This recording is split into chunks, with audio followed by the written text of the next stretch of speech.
In the future, all human will be submissive to animals as they rule the earth. Hi everyone, welcome to Timeline Recapped. Spoilers ahead. Heads up and stay safe.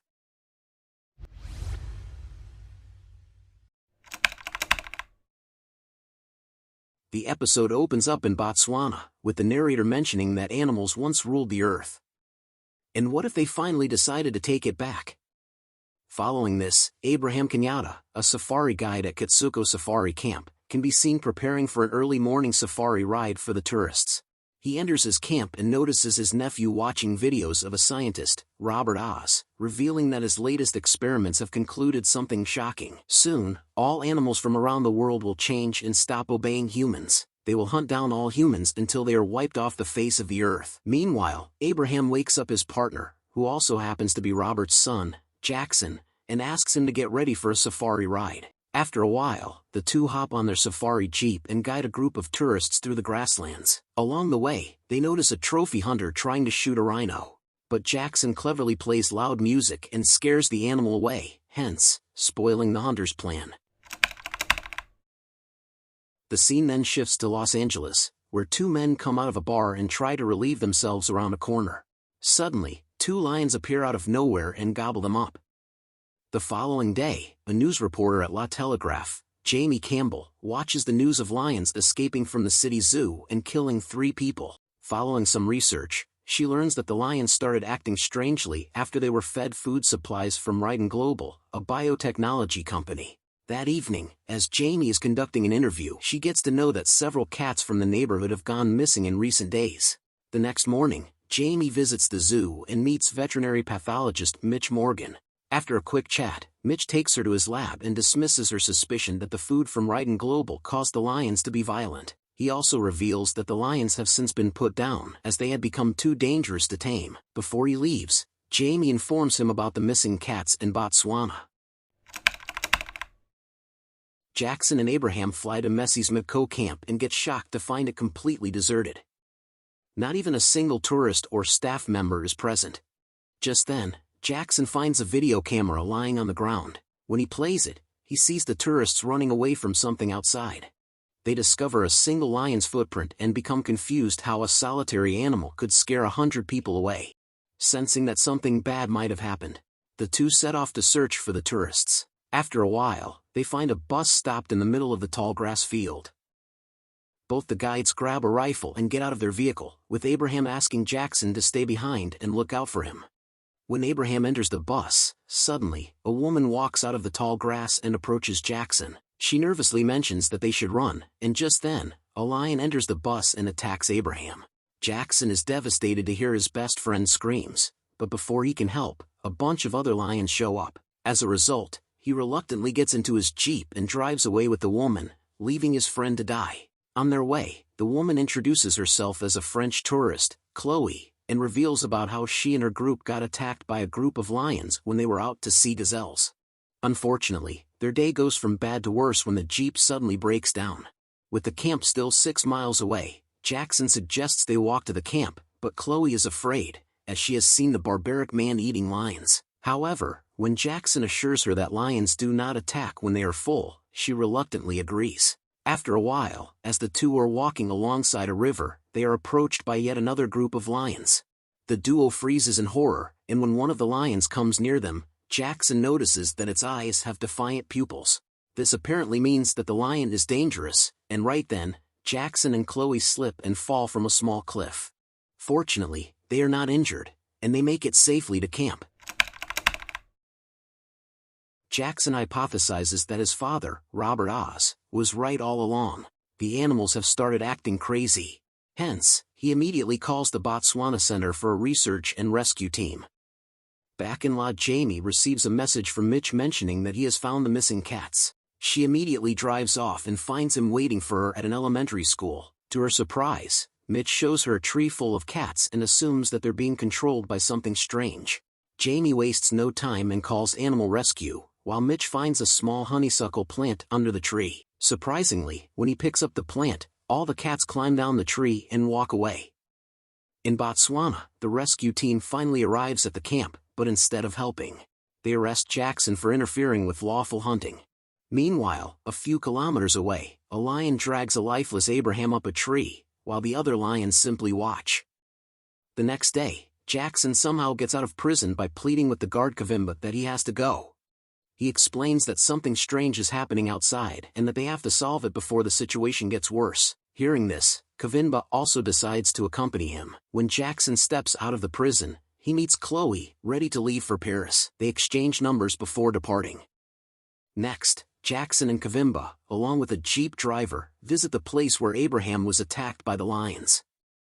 Before, they notice a trail of blood and after following it, find Abraham lying on a tree. Disregarding the danger, Jackson rushes to save his friend, while the other two follow him closely. Surprisingly, Abraham is still alive, and he tries to warn Jackson about the lions. The group somehow manages to place him in the jeep, and at the same time, the pride of male lions also arrives. However, they do not attack the humans and simply watch them leave. In the next scene, the men have already arrived at the camp where Jackson's mother, Elizabeth Oz, is looking after the injured people. She reveals to Jackson that Abraham is absolutely fine with no lacerations or bite marks on his body. After a while, he wakes up and Jackson pays him a visit. On inquiring, Abraham reveals that when he entered the tourist bus, a male lion sneaked in and knocked him out with a single swipe. The next thing he remembers is being dragged to the tree branch. Hearing this, Jackson deduces that the lions were never going to eat Abraham, but were instead waiting for others to find him. He then assumes that the lions want to spread a message to the human world that they are now no longer afraid.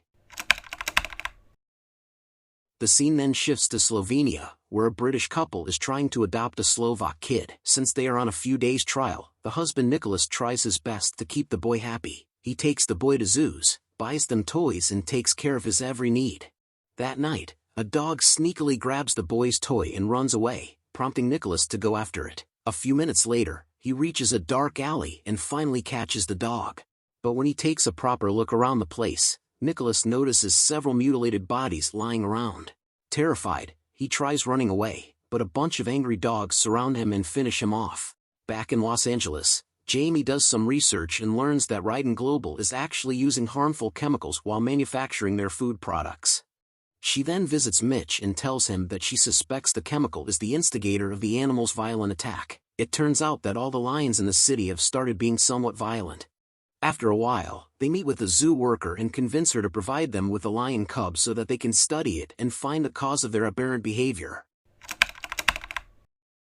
Soon, Jamie and Mitch start their research by sedating the cub and hooking it up to several wires. But before they can come up with anything conclusive, the lion cub wakes up. This shocks Mitch as the sedative was supposed to work for a further 2 hours. At the same time, he gets a call from the zoo worker from before informing him that all the lions in the zoo have started roaring aggressively. When Mitch adds everything up, he concludes that somehow the lions have started to communicate long distance using unusual hypergamma frequencies. In Botswana, Jack's mom, Elizabeth, examines all the dead tourists and figures out that they have all been finished off in a different fashion compared to what lions normally do. Usually lions go for the neck and inflict a quick death, but in this instance, the victims have severed carotid arteries, implying that they have died an agonizingly slow death. Elizabeth immediately summons her son and tells him that the animals have started to change, something which his father Robert had predicted long ago. It turns out that Robert was an avid animal researcher, and in particular, he focused on their behavior. He knew that the animals would soon turn. Sadly, none of his colleagues or family members believed him and instead just called him names. Elizabeth then tells Jackson to visit Japan and retrieve his father's research materials, as that's where he spent his final years. Though she hated him before, she believes that Robert's theory is coming true and they need to know about it and control it before it causes more destruction. Jackson immediately agrees to go and a banged-up Abraham also joins him. Following this, we are taken to Paris, where the French tourist from earlier, Chloe, is shown. She turns out to be an intelligence analyst at DGSE, which is the equivalent of the British MI6 or the American CIA. After work, as Chloe gets ready to depart, she is approached by a sketchy guy in a suit named Gaspard Alves. He appears to know everything about her, including how she survived the lion attack in Botswana. He explains about how animals around the world have become violent and erratic. To prove his assumptions at first, he takes her to a morgue where the dog attack victims have been brought. Realizing that they don't have much time left and because of Chloe's vast skill set, He wants her to aid him in his investigation. Meanwhile, Jackson and Abraham reach Tokyo and meet Monaco, the second wife of Robert. Jackson informs her that they are here to retrieve the research materials from his father, but Monaco replies that she doesn't have them. She reveals that everything is kept safe on a secluded island near Fukushima Nuclear Center. Wasting no time, the group leaves for Fukushima on a private plane.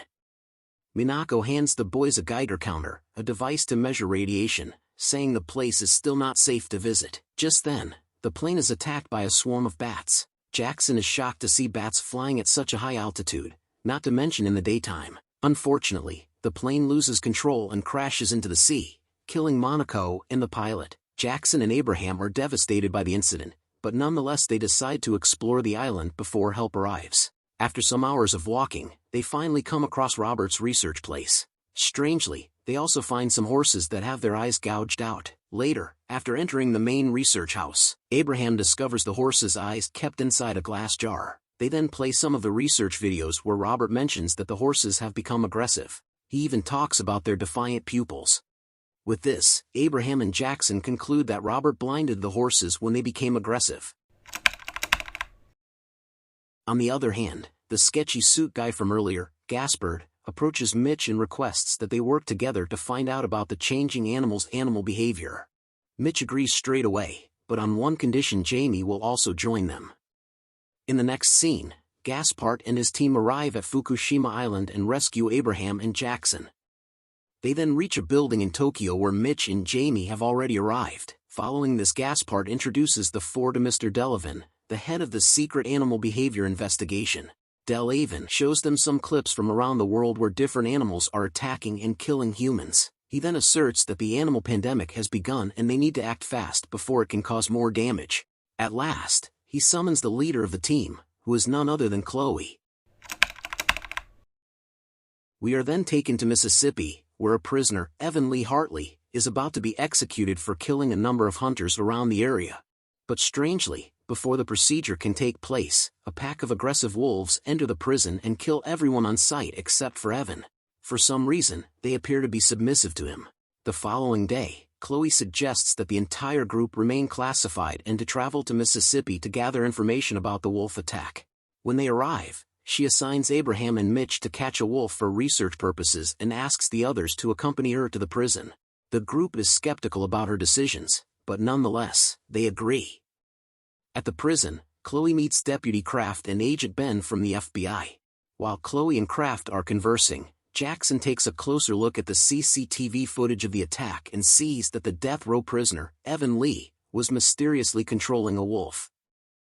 Following this, the group walks out of the prison with Jackson stating that the wolves need an alpha leader to control them. He then assumes that the alpha leader is Evan Lee. Later at night, Jamie researches Evan Lee and finds that he had no criminal background until 2008, when he stabbed a group of hunters to death for no conclusive reason. The next day, Abraham and Mitch go to a nearby forest, while Chloe, Jackson and Jamie are at the prison area. Looking around the wolves' footprints and their tracks, Jackson discovers that the wolves entered the prison by digging holes underneath the metal fence and also helped Evan Lee escape. On the other hand, as Mitch and Abraham are wandering through the forest, Evan Lee and his pack of wolves surround them. But fortunately, before he can do something bad, Evan hears a wolf howling and runs towards it, leaving Mitch and Abraham unharmed. Meanwhile, Jamie interviews an acquaintance of Evan Lee and learns that he has always had a Bible on him, which supposedly has some writings on it. So Jamie returns to the prison with a fake alias and goes straight to Evan's former cell. After searching for a bit, she eventually finds the Bible and takes it with her. On the other hand, Jackson and Chloe also unite with Mitch and Abraham. Together, they decide to leave with an injured wolf that was recently shot by the hunters. The scene then shifts to the hotel room, where the group is trying to treat the injured wolf and find out the reason for its aggressive behavior. After some research, Mitch states that the wolf is infected with a harmful bacteria, which he believes is responsible for their change in behavior. He then prepares a chemical solution and proceeds to test it with the wolf's blood. If the mixture starts reacting and showing bubbles, this will prove his theory that the bacteria is the culprit.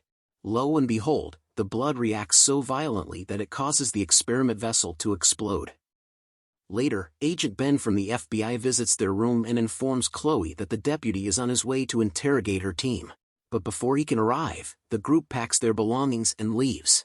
In the last scene, a group meets Jamie at the parking lot, where she hands over the Bible she found earlier. Jamie also says that Evan Lee has underlined all the animal references in it. Just then, Chloe pulls out a photo of Evan Lee with another person from the Bible. Jackson is shocked by the picture, as the man next to Evan Lee is none other than his own father, Robert. To see what happens next, watch the second part in this next video. Subscribe to watch more timeline videos like this. This is Timeline Recapped. Thanks for watching.